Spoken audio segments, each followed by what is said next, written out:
Vocabulary is very important. One thing that's very important is knowing who you are writing for. What's your demographic? What's your target audience? For instance, if you were planning on writing to middle schoolers or high schoolers, you would not so much focus on the tintinnabulation of the chimes as you would, the ringing of the bells. You would not want to explain that through a process of chemical reaction and various components, the person that you had known and had previous intercourse with has now reached a state of putrefaction that is making them very unpleasant to be around. You would instead say that the person you had had dinner with the other night has now just been found decomposing in a ditch someplace. So vocabulary is very important. It helps you convey an idea. It helps you create a scene. It helps you create an emotion, a drive, a motivation, a fear. But you have to be intelligible. That is a problem that usually afflicts many intelligent people. They are not intelligible. They are so smart that they are a little too smart for their own good, and therefore cannot effectively convey information, emotion, scene, motivation, what have you, to the average reader. I would not have a theoretical physicist try and write one of my mysteries. By the same token, I would not even attempt to write a dissertation on theoretical physics, not the least of which is I know absolutely nothing about theoretical physics, but I would not know how to sufficiently convey any of my findings in such a way that they would be able to give my research credence and credibility. By the same time, I don't think they would be able to not overthink a situation of setting up a crime scene. It's not to say that they couldn't, because obviously they're very intelligent people.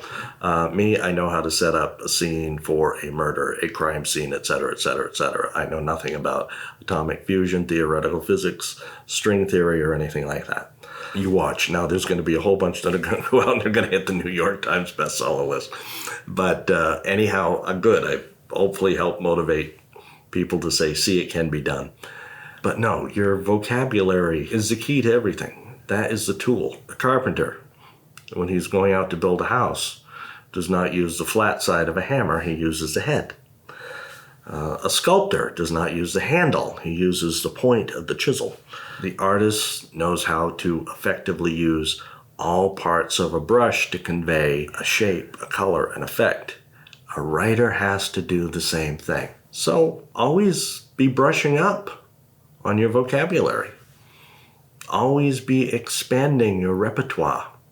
Always be able to find new ways to convey an idea. One of the things that I love doing, and it's actually only been in the last few years that I've really started to enjoy doing it, is when I'm reading. I love doing the ebooks on my iPhone because when I'm reading, I can come across a word or a phrase that I'm not familiar with. And instead of telling myself that I should know this at this point in my life, I'll stop and I will look it up.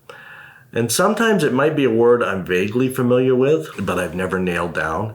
And sometimes it's one I have not heard because I don't travel in circles that uses those words. But I then find that they are very, useful, convenient, succinct. Look it up. Making your vocabulary not be burdensome to your readers. Being entertaining and informative. This is an example, If you sit and listen to somebody who says or anything like that a lot, really inconvenient spaces in between their sentences, you get tired of it. The same thing with your writing. No dead spaces, no dead words.